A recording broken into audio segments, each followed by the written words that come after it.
Bonjour à toutes et à tous, j'espère que vous allez bien, et aujourd'hui je vais vous raconter une petite histoire sur le Bitcoin, et à travers celle-ci essayer de vous expliquer le plus simplement possible comment fonctionne une blockchain.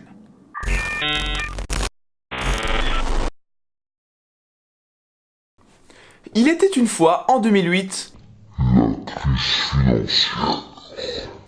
le système bancaire part en sucette, et détruit par la même occasion la confiance que beaucoup de gens avaient en lui, dont moi. Et c'est de cette perte de confiance qu'émerge le Bitcoin, un système de paiement électronique sorti de nulle part, visant à décentraliser le système bancaire afin de redonner le contrôle aux gens. Ok, c'est bien beau tout ça, mais qu'entend-on par décentralisation, monsieur le hippie? Eh bien, plutôt que de stocker toutes nos données dans un même endroit, par exemple une banque, pour prendre l'exemple du système bancaire, eh bien nous allons stocker les informations absolument partout, chez tout un chacun. De cette façon, nous avons la possibilité de vérifier et d'attester de la bonne santé du système. Et ça, c'est incroyable quand même.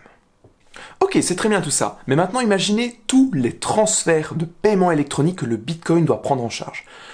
Pour un programmeur, c'est assez impressionnant, hein. C'est un système d'une complexité remarquable. Et pourtant, il fonctionne plutôt bien. Pour ne pas dire très bien, en fait, hein. Franchement, chapeau. Mais malgré tout, un problème subsiste. Comment stocker les données dans un modèle décentralisé dans lequel n'importe qui a accès à celles-ci et peut donc librement en supprimer ou modifier les données, donc ainsi les altérer? Comparons alors plusieurs méthodes de stockage d'informations. En tant qu'informaticien vulgarisé, j'ai en général un panel de différentes solutions de stockage d'informations qui s'offrent à moi. En voici une liste d'exemples, évidemment non exhaustive. Premièrement, et c'est le plus simple, le fichier texte. Je vais l'utiliser pour stocker du texte. Cela peut être une recette de cuisine, un itinéraire, une jolie histoire, l'histoire du Bitcoin, peu importe. Deuxième solution, pourquoi pas un espace cloud, ok, qui est un espèce de gros conteneur web dans lequel je peux balancer toute une série de documents plus imposants comme vidéos, photos, musique aussi. Vous avez compris l'idée. Troisième solution, attention un petit peu plus technique, la base de données. Je pourrais par exemple stocker un annuaire de clients et les lier aux articles qu'ils ont commandés.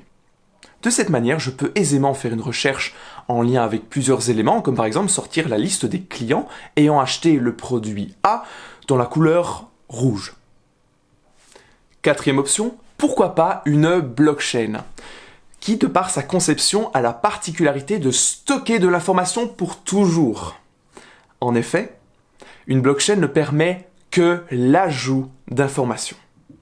Aucune modification ou suppression n'est autorisée. En effet, elle ne fait que grandir de jour en jour. Si j'utilise une base de données, attention, je vais jouer la base de données. Bonjour, je suis une base de données. J'ajoute de l'information, voilà. On m'envoie de l'info, je l'ajoute. Parfois je supprime de l'info, j'en réajoute, je supprime de l'info, je la modifie, j'ajoute, je supprime. Maintenant, je vais jouer la blockchain. La blockchain ne fait qu'ajouter de la donnée. C'est tout le temps ajout. Très facile à jouer, vous me direz. Pour résumer, elle ne fait que grandir, elle ne fait que s'étendre. Maintenant, si vous avez trouvé que j'ai bien joué la blockchain de la base de données, un petit pouce bleu, ça fait plaisir. Et je pense que vous l'aurez compris, la blockchain est une solution à notre problème de décentralisation. Il est en effet très facile maintenant de pouvoir partager des données à travers tout le réseau, vu que personne ne peut en modifier ou supprimer le contenu inscrit dans le passé. Il est donc par exemple impossible de venir dire « Attends, il y a 3 jours, Julien ne m'a pas envoyé 3 bitcoins, mais il m'en a envoyé 10. Je devrais en avoir 7 de plus sur mon compte. » Non. Attention. Essayons maintenant de comprendre comment la blockchain fonctionne et comment elle crée finalement cette confiance. Attention, je vais ici vous donner une vision très vulgarisée de la blockchain. Et pour cela, j'aime beaucoup l'analogie du livre, lorsqu'il est question d'expliquer l'architecture, le design qui se cache derrière une blockchain. Une blockchain est comme un livre, un grand livre, ouvert et partagé, dont n'importe qui peut en récupérer une copie. À chaque nouvelle transaction dans le réseau, comme par exemple un transfert d'argent Bitcoin, tous les acteurs du réseau qui ont décidé d'y participer, et donc possèdent leur propre copie du cahier, vont vérifier cette transaction et la recopier dans leur cahier. J'aimerais alors mettre en avant 3 éléments qui vont nous permettre de comparer le cahier à une blockchain. Premièrement, la page, qui peut alors être considérée comme un bloc, également numéroté. Deuxièmement, dans notre page, on a des lignes écrites. Okay, c'est de l'information.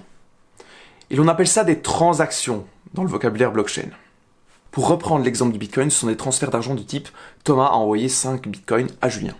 Et pour terminer, troisièmement, nous avons notre reliure, qui lie les pages entre elles et peut alors être considérée comme notre lien de chaînage entre les blocs. Grâce à elle, on ne peut pas rajouter une page au plein milieu du livre ou un bloc au plein milieu de la blockchain. 3 éléments donc pour caractériser notre blockchain. Premièrement, le bloc, qui est la page. Ensuite, on a les transactions, qui sont les lignes de notre livre. C'est l'information que l'on veut stocker. Et finalement, la reliure, le lien de chaînage. C'est tout. En gros. Alors récapitulons. Nous avons ici une technologie de stockage de données que l'on sait partager sans en impacter la sécurité. Et ça, c'est énorme. De cette façon, on peut dire que les données contenues dans une blockchain sont transparentes. En effet, n'importe qui peut aller lire le contenu de la blockchain. Il vous suffit de la télécharger et le tour est joué. Bon, pour le Bitcoin, accrochez-vous, il y a pas mal de gigas derrière, mais c'est possible, je pourrais le faire. Les données sont également immutables, parce que oui, rappelez-vous, on ne peut qu'ajouter du contenu, pas de modification ou de suppression autorisée. On ne perdra donc jamais la vérité. Et si maintenant, parce que oui, il y en a toujours qui essayent, vous essayez malgré tout de frauder, cela se verra instantanément sur le réseau qui lèvera une alerte et vous serez exclu. On peut aussi dire que les données sont auditables. Ah bah ouais. Si tout le monde peut avoir accès, et que l'on a la garantie mathématique que personne ne peut en modifier le contenu, il est alors possible de s'en servir comme preuve légale. Les données sont sécurisées. Merci les mathématiques.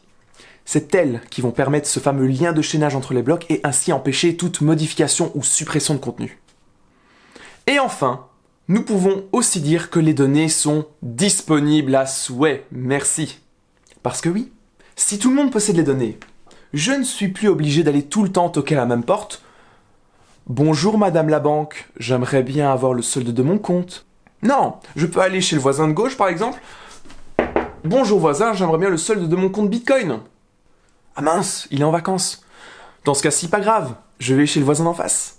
Hello voisin d'en face, j'aimerais bien mon petit solde de Bitcoin là. Allez, hop hop hop. Et that's it.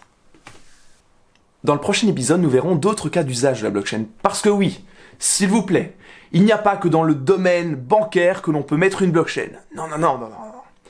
Dans finalement plein de domaines dans lesquels on a perdu la confiance, on peut créer des choses qui sont fabuleuses. En tout cas, je vous remercie du fond du cœur d'avoir regardé cette vidéo jusqu'au bout. J'espère que vous avez appris quelque chose, c'est le plus important pour moi.